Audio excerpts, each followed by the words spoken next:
ओम जय श्रीमन नारायण।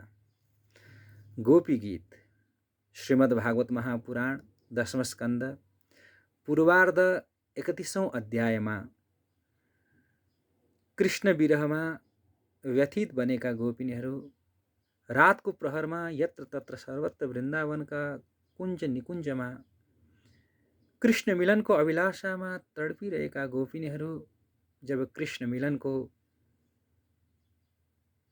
आस्वादन उनीहरू प्राप्त गर्दैनन्, यमुना नदीको किनारमा आएर आफ्ना नयनबाट निरन्तर बगिरहेको अश्रुधारा सँगसँगै समाहित बनेर जो गीत गाए त्यो गीतलाई नै गोपी गीत भनेर भनिन्छ।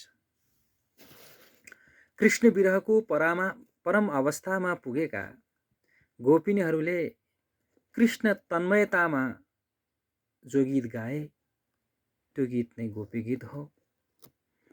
गोपी गीत उनीहरूको अन्तर्हृदयको नाद हो, हृदयको झङ्कार हो। विरहको परमावस्थामा मानव गोपीहरू समाधिमा पुगेका थिए, त्यसैले यो गोपी गीत गोपिनीहरूको समाविष्ट भावको गुञ्जन हो। आउनुस् अबका केही दिन श्रीमद् भागवत 10वां स्कन्द पूर्वार्ध 31औं अध्यायमा रहेको गोपी गीत जो 19वटा श्लोकहरू रहेका छन् त्यो गोपी गीतलाई एक एक गरिकन गाउँ र त्यसको भाव सरितामा समाहित बनौँ। आउनुस् पहिलो श्लोक।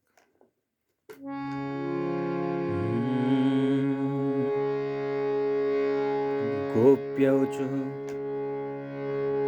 जयति तेऽधिकम् जन्मना व्रज शयत इन्दिरा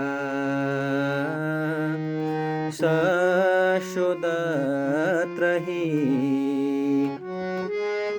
दयितदृश्यता दीक्षुतावका स्तोयि धृता सब स्वां विचिन्वते।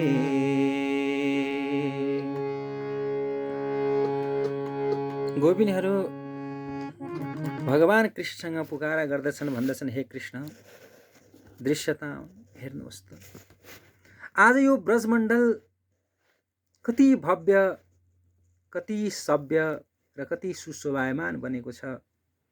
वास्तवमा यो ब्रजमण्डल यतिको धन्य बन्नुको कारण नै हजुरको जन्म अथवा हजुरको आगमन हो। हजुरको आगमनले यो ब्रजमण्डलको शोभा मात्रै अधिक भएको छैन, यसको महत्त्व, यसको महिमा पनि चरम उत्कर्षमा पुगेको छ। कृष्ण, हामीलाई त लाग्छ हजुरका अनेक अनेक लोक, अझ विशेष गरी भनौँ वैकुण्ठ लोक, त्यो वैकुण्ठ लोकको महिमा पनि ब्रज महिमा भन्दा फिका पर्दछ, किनकि हजुरको परम आह्लादिनी शक्ति लक्ष्मी यो ब्रजमण्डलमा नित्य निवास गरिरहेकी हुनुहुन्छ। कृष्ण, यस्तो दिव्य भूवैकुण्ठ, यस्तो दिव्य धराधाम ब्रजधाम मा हामी हजुरसँग रहेर अथवा हामीले हजुरलाई पाएर वास्तवमा हामी हाम्रो जन्म पनि सफल भएको महसुस गरिरहेका छौँ। हे प्राणनाथ, हेर्नुस्, हामी सबै कुरा त्यागेर केवल हजुरको चरणको दास अथवा हजुरको चरणको सेवा गर्नका लागि हामी यो ब्रजमण्डलमा, यो वृन्दावनमा आएका छौँ। वंशीको धुन बजाउनु भयो। वंशी धुनको निनादमा त्यो मधुर मोहिनी वंशीको धुनमा हामी हाम्रो नामलाई सुन्यौं। हामी जस्ता जस्ता अवस्थामा थियौं कृष्ण, त्यस्तै अवस्थामा छोडेर हामी हजुरको समीपमा आयौं। कत्रो चाह अभिलाषा थियो कृष्ण मिलनको, तर यो रातको प्रहरमा हजुर कहाँ जानु? हामीलाई यो एकान्तमा छोडेर कहाँ जानुभयो कृष्ण? हामी यो सम्पूर्ण हाम्रो जीवन मात्रै हाम्रो प्राण नै हामीले हजुरमा समर्पण गरिरहेका छौं।